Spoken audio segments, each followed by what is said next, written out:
Hi there and welcome back, and in this video we're going to be talking about passion, flow and happiness. So are you familiar with the work of positive psychologists and the work that they're doing around the state of being in flow? Well, in case you're not, here's a little background, okay?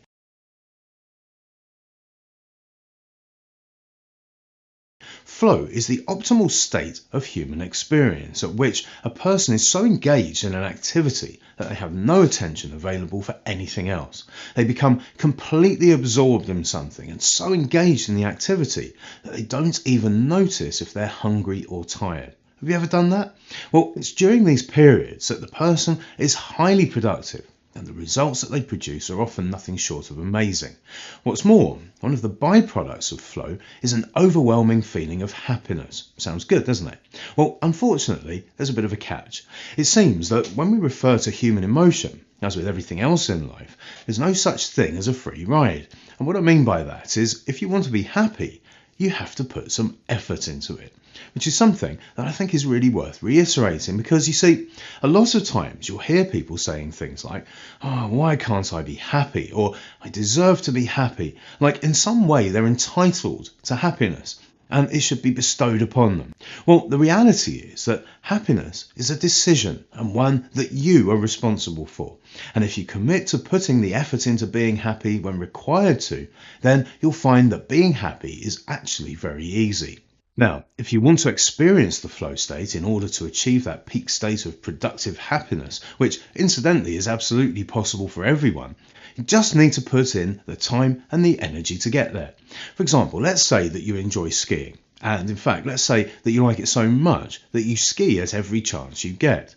Now, what is happening is that for years and years you practice, but it doesn't feel like work, does it? Because you enjoy it. And because you do, it seems much more like play than work, doesn't it? However, you're still working at it, right?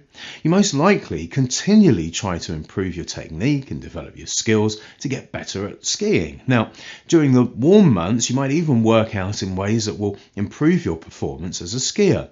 You might take lessons from expert skiers on the dry slopes. And because, of course, you enjoy it so much, you never let up, even when it gets tough and your muscles ache and things don't go quite so well. The fact is that you love skiing so much, and that means that when you can, you ski as soon as the sun comes up, all day long until the sun goes back down again in the evening, challenging yourself to race down the slopes and more difficult runs.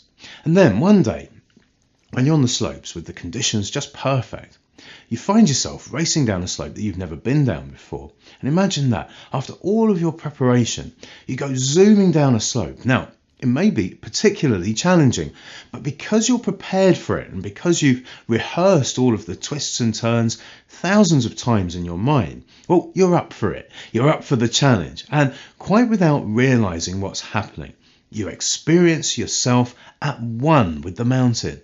You're so intensely focused on what's in front of you, along with all of the bodily sensations that come from the activity, that anything that you were concerned about before just kind of fades from your consciousness. In that moment, there's not space to think about the bills that need paying, the person at work that you don't get along with, the kids' homework and so on. You're flying, you're in the zone, at one with everything around you. And when you're in this state, you're most likely happier than you would normally be as well. However, here's the thing, when you're in this state, you're also so absorbed that you don't even realize how much you're enjoying yourself until afterwards, until you stop. Now that is being in flow. Now in this example, it may have taken you years of work and training to reach that point. But now that you know how it's done, you know that you can do it again at will. And it's a great feeling. Now, here's the thing, okay? That state of flow is available to everyone, not just people that enjoy skiing. Writers and artists, surgeons, gardeners, office workers can all experience flow. All of us can. It just takes a little commitment. What it takes to achieve that flow state, is a passionate dedication to a particular activity, whatever it is. A deeply held desire to master that activity and a willingness to work at it until you become really good at it. You have to be willing to push yourself to ever greater levels of achievement. Challenge yourself steadily and incrementally, sometimes for years, and often, very often, in a very short space of time. And along the way, you may occasionally experience these perfect states of flow. And here's the thing. This can happen whether you're playing the violin, writing poetry, creating online courses, whatever your activity, whatever it is that you're doing. If it's something that you enjoy doing and you're passionately committed to mastering, challenging yourself and taking the wins, if you persevere for as long as it takes, never giving up, and just enjoy the process for the sake of participating in it, then you'll find yourself completely absorbed and at one with whatever it is that you're doing. And once you've experienced that state of flow, you'll be able to give yourself that experience again and again at will. How good is that? Okay, so let's move on now to the next lesson, and I will see you there.